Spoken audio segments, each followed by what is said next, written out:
The typical retirement account balance in America is $87,000. Not $87,000 annually, $87,000 altogether. That figure represents the individual standing directly in the middle of the country financially, exactly at the 50th percentile. And that total reflects decades of saving and compound growth. Then you have the top 5%. And this is the detail that completely changes the discussion. Reaching the top 5% is not mainly determined by the number printed on your retirement statement. I can introduce you to a person holding $1.2 million who is mathematically likely to run out of funds within 14 years. And I can introduce you to another individual with $750,000 who will pass away with more wealth than he originally retired with. The balance itself is only the scoreboard. And this video is about the people who stopped staring at the scoreboard and started paying attention to the instruments.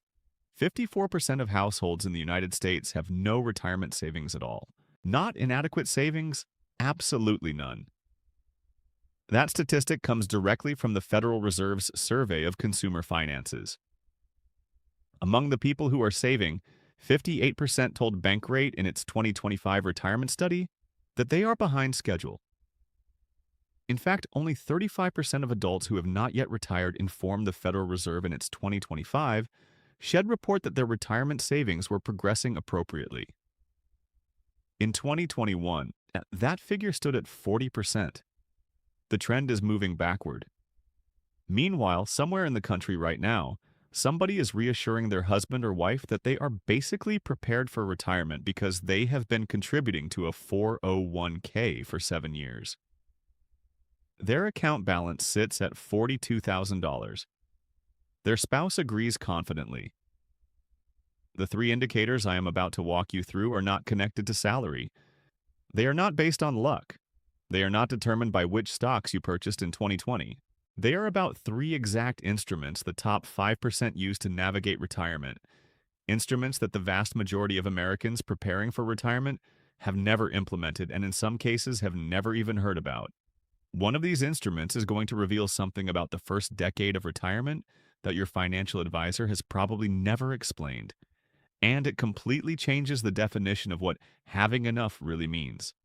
In the next few minutes, I'm going to show you a danger supported by research from Wade Pfau, professor of retirement income at the American College of Financial Services, that has nothing to do with the amount you save, nothing to do with the investments you choose, and according to his research, it determines roughly 77% of whether a retirement strategy survives. Stay with me because that statistic changes the entire framework. Here is the core idea. Belonging to the top 5% of retirement preparedness is a systems issue, not a wealth issue. The people who succeed are the people who built the proper instruments before they ever needed them. Three instruments, three indicators that place you in a completely different category from 95% of workers preparing for retirement today. I am going to show you the second most important sign first and then the most important sign afterward because understanding the second one makes the first one suddenly become obvious in retrospect. The central image I keep returning to is the difference between flying by eyesight and flying by instruments.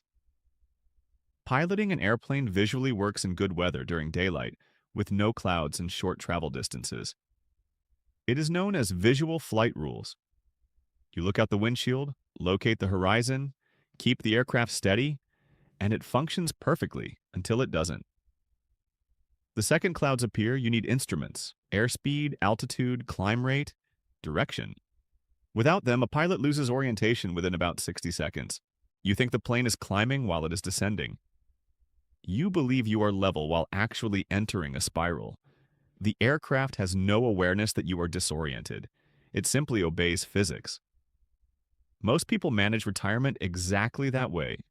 The account balance appears fine, contributions are happening, markets are rising, everything seems okay.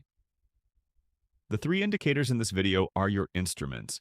Not because I believe catastrophe is guaranteed, but because turbulence is unpredictable.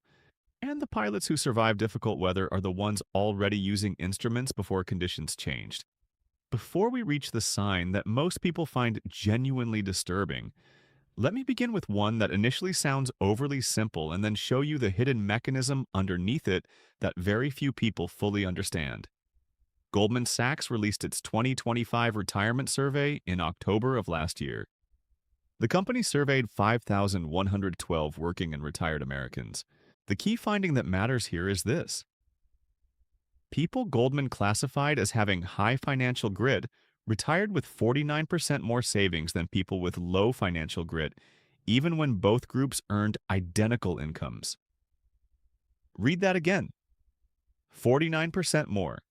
Same salary, same tax bracket, same cities, same types of employers, yet 49% more retirement wealth.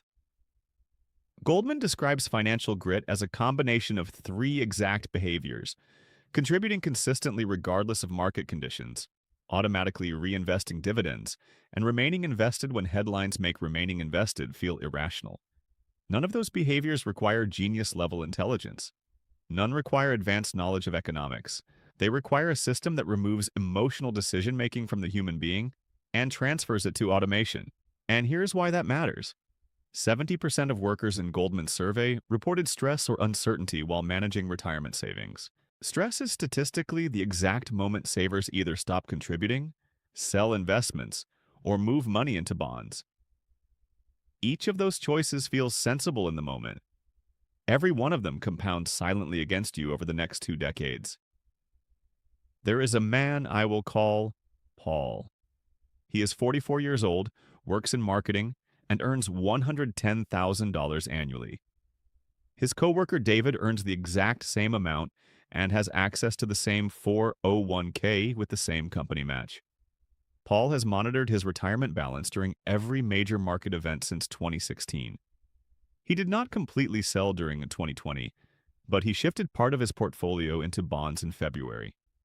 He reduced his contribution rate in 2022 when inflation surged and life felt expensive. Each choice appeared responsible at the time. Each decision cost him something he can never fully recover. David activated automatic contribution escalation at age 35. His contribution percentage rises by 1% every January 1st. He never thinks about it. He does not monitor his balance during corrections. Not because he is mentally tougher than Paul, but because his system demands zero emotional heroics. The money moves before his feelings ever get a chance to interfere. Goldman discovered that access to a workplace retirement plan is associated with a 29% higher savings to income ratio over time, and that beginning early adds another 14% on top of that. But the mechanism behind all of it is automation. Money that moves automatically never needs to survive a Tuesday afternoon when the market is down 3% and you are suddenly nervous about your mortgage. This is not a story about discipline.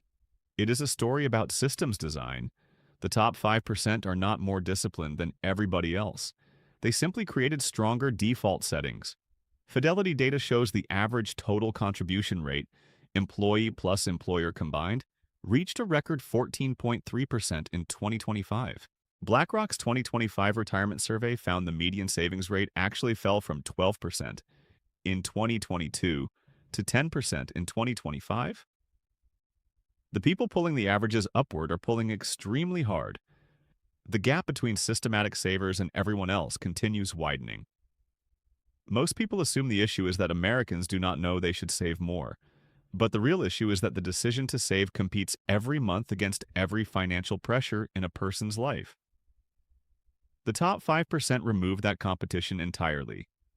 They made the decision once, determined how much to save, activated automatic increases, and permanently removed the decision from the table. If your 401k already has automatic escalation enabled, you are flying the first instrument.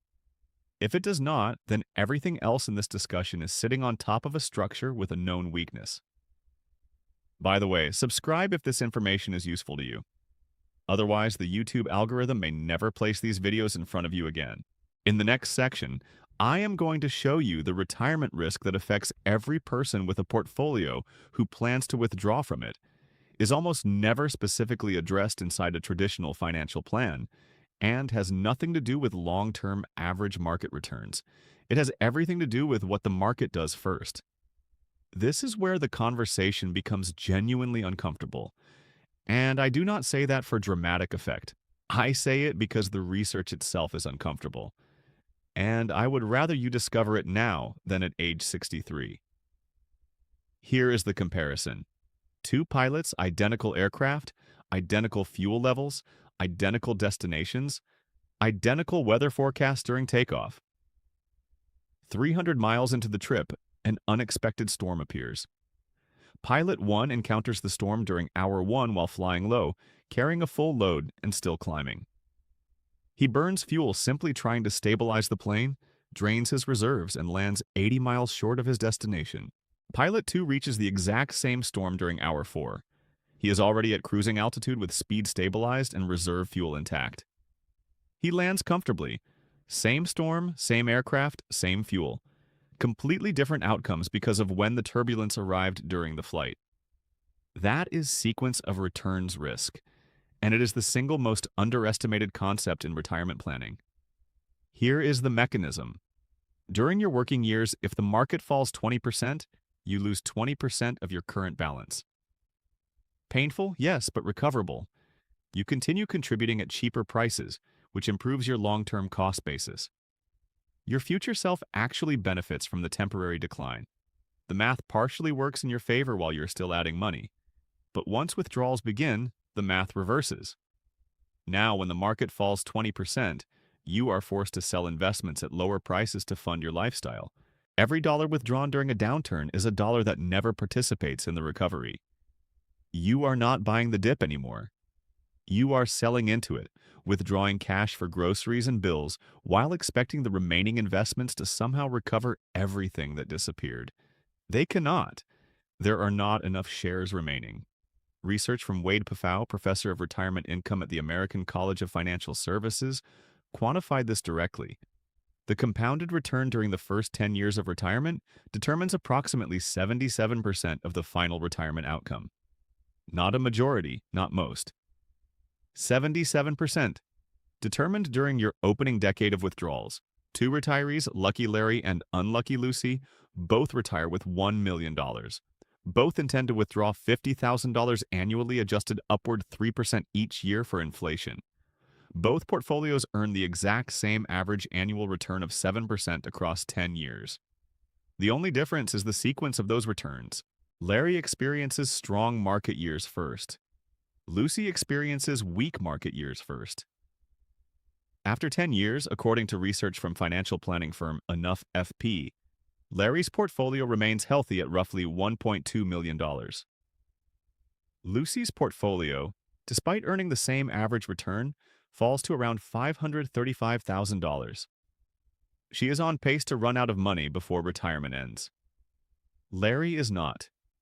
Neither retiree made different investment choices. Neither received different average returns. The only difference was sequence. That is not theory. That is mathematics. Morningstar's 2025 research confirmed what Pfau's work already demonstrated. Retirees who experience poor market returns during the first 5 years and fail to adjust spending are dramatically more likely to deplete savings entirely. A 2022 Morningstar study discovered that a 15% portfolio decline during year 1, combined with only a 3.3% withdrawal rate, increased the probability of exhausting the portfolio within 30 years by 6 times compared with retirees who experienced positive returns during their first year. 6 times. Not 6% worse. 6 times more likely to run out of money using the same portfolio and identical average returns. And here is the additional problem. Most traditional financial plans do not properly model this. Your advisor runs a Monte Carlo simulation, sees a 70% or 80% success rate, and emails you a PDF. That simulation is based on average returns, not sequence. You are looking at the average grade of the entire flight rather than whether you are about to hit violent turbulence during hour 1 while flying low and withdrawing heavily. And the famous 4% rule? It was created in 1994 by financial planner William Bengen in a paper published for the Journal of Financial Planning. Bengen himself later revised it upward. In 2025, he told CNBC that retirees following a strict 4% rule are probably depriving themselves unnecessarily. Morningstar's 2025 forward-looking model places the baseline safe withdrawal rate at 3.9% for balanced portfolios, and notes that flexible withdrawal strategies can push that number closer to 6%. The 4% rule is not incorrect. It is simply a floor developed during the Clinton administration that the financial advisory industry adopted as permanent law and rarely updated. Amy Arnott, a portfolio strategist at Morningstar Research Services, describes the opening 5 years of retirement as the danger zone for sequence risk. Your portfolio is near its highest value. You have started withdrawing from it. Losses compound against you at the worst possible moment because you are selling the most shares when prices are lowest. Now here's the practical solution. The bucket strategy. Maintain 1 to 2 years of living expenses in cash or short-duration investments separate from your main portfolio. This is your landing gear. When the market declines during year 1 of retirement, you cover expenses using cash instead of selling equities at the bottom. You give the portfolio time to recover. Delay claiming Social Security as long as possible, ideally until age 70, which reduces the amount you need to withdraw during the danger zone. And use a flexible withdrawal strategy. Spend less during bad years and more during strong years instead of treating one fixed percentage as untouchable law. Here is the real insight. 2 people can retire with identical balances, identical asset allocations, and identical long-term average returns, yet one of them will run out of money while the other will not, determined entirely by whether they installed sequence risk protection before retirement began. 57% of retirees told Clever Real Estate in its 2026 study that they delayed retirement saving until age 30 or later, and 31% did not begin until age 40. They are already battling time itself. Adding unmanaged sequence risk on top of a late start creates a compounding problem that most standard retirement projections never properly show. The top 5% know sequence risk exists. They built structures designed to defend against it. Everyone else is simply hoping retirement does not begin at the start of a bear market. Here is the part that never appears inside a normal retirement projection. Understanding these statistics and constructing an actual financial structure around them are completely different things. I know that personally. I had access to sequence of returns research for years before I actually mapped it against my own withdrawal timeline and created a buffer around it. So I built a book. It is called The Exit Code. 8 chapters entirely based on 50 years of real retirement data. Not hype, not opinions, not motivational speeches. Inside, I explained the dynamic withdrawal strategy that replaces the 4% trap, the 58% rule, the data showing how frequently workers are forced out of employment before planned retirement, the ideal buffer size that protects against that risk, and the sequence of returns buffer strategy with exact calculations based on your portfolio size. If you are within 20 years of your intended retirement date, this framework changes the conversation from "how much money do I have?" to "what exactly is my exit structure?" You can access it through the link below for less than the price of dinner at a restaurant with a respectable wine list. And I tell everyone the same thing. Every month you delay building this framework, you are constructing a flight plan without a sequence risk instrument. The mathematics of that decision compound against you the same way fee drag compounds against investors. Quietly, invisibly, for a very long time. Stay with me because the third sign produces the strongest reaction once people finally calculate the numbers. You now understand behavioral automation.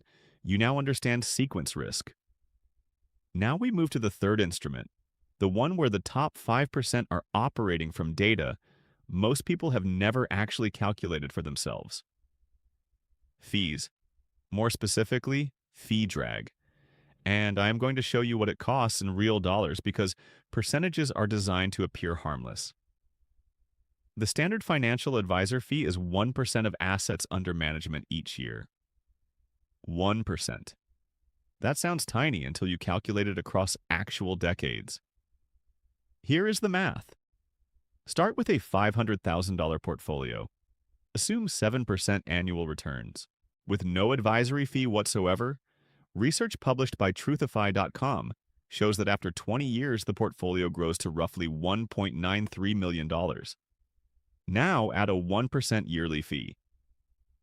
Same portfolio, same 7% gross return. After 20 years, approximately $1.6 million. Difference? Roughly $330,000. Not $330,000 lost because of bad investments. Not $330,000 lost during a crash. $330,000 consumed by fees. And those fees compounded against you every year in reverse. The fee reduces the base from which future growth compounds. It does not merely cost the fee itself. It costs every future dollar that fee would have generated over the remaining investment horizon. Over 30 years, research from financeforgrowthtools.com found that a 1% advisory fee can reduce your final portfolio by approximately 28%.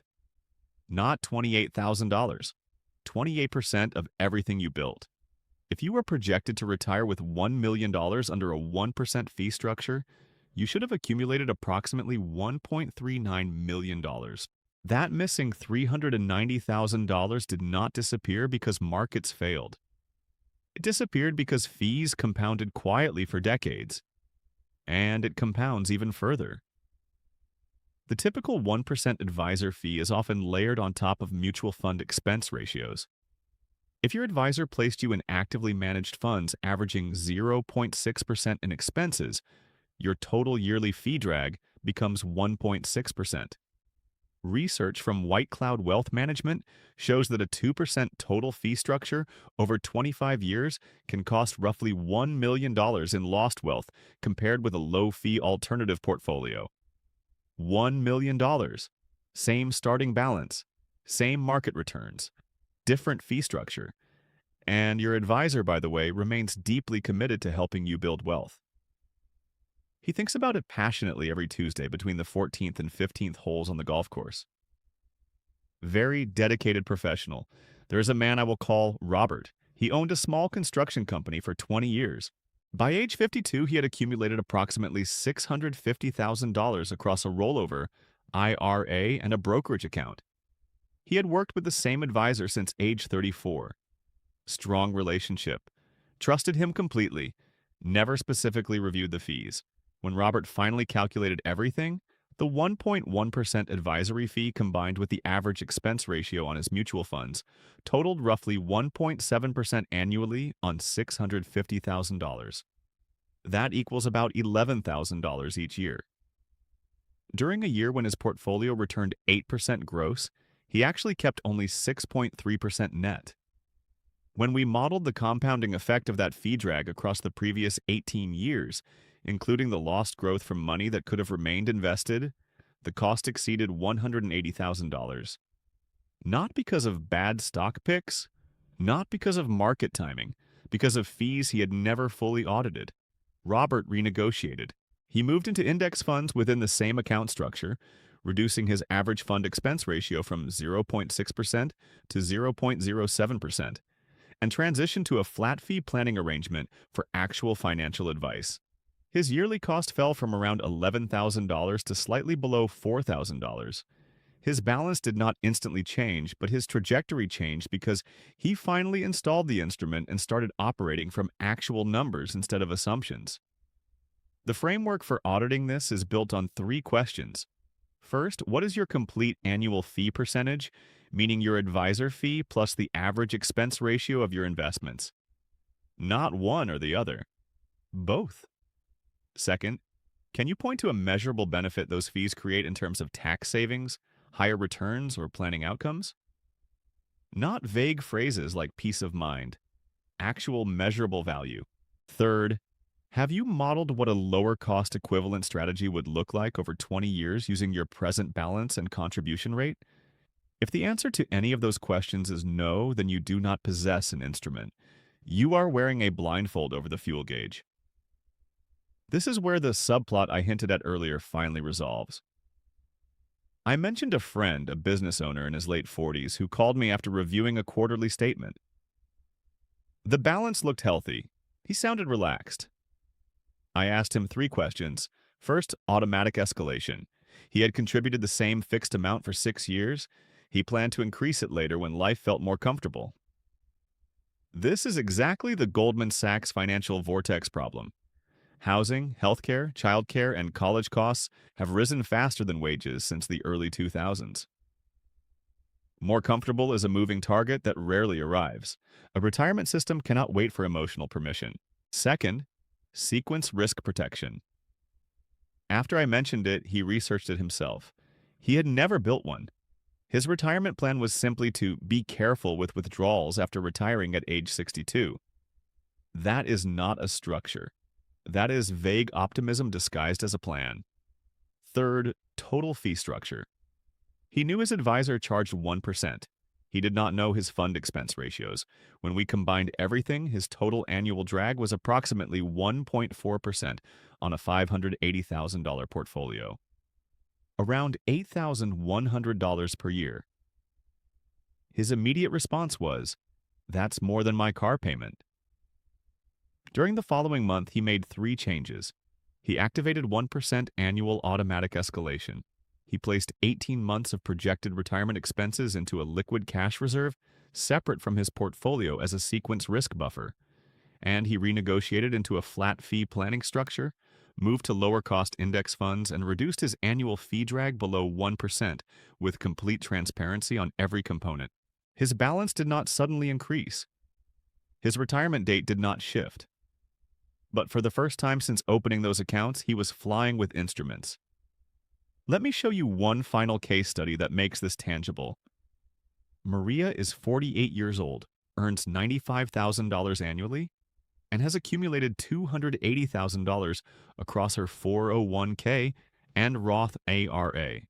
According to Fidelity's benchmark, by age 48, she should ideally hold approximately 5 times her salary, around $570,000.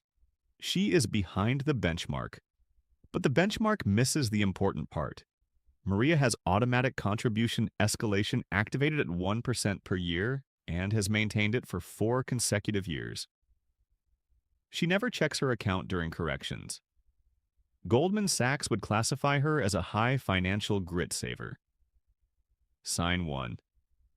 Maria learned about sequence of returns risk 2 years ago and created a dedicated cash buffer, $48,000 in a high-yield savings account reserved specifically as her first 18 months of retirement protection. It is not included in her retirement number. It is insurance against the danger zone. Sign 2. 2 years ago, Maria moved to a fee-only advisor after discovering her previous structure was costing 1.6% annually. She is now invested in index funds averaging 0.07% in expense ratios plus a flat annual planning fee of $3,000. Total cost approximately 1.14%. But she can explain every single component and the exact value it provides. Sign 3. Is Maria currently in the top 5% by balance? Not yet. She remains behind Fidelity's benchmark. But she is operating with top 5% instruments on a trajectory that many people holding $500,000 without those instruments cannot compete with. This is the reality of the scoreboard. It only reveals the score at one specific moment. It does not reveal which side possesses the stronger system, the better structure, or the more reliable route to the final whistle. The top 5% stopped obsessing over the scoreboard and started reading instruments. And that is not a metaphor for intelligence. It is a metaphor for building systems that continue functioning even when you stop paying attention. Federal Reserve data shows 54% of households have no retirement savings at all.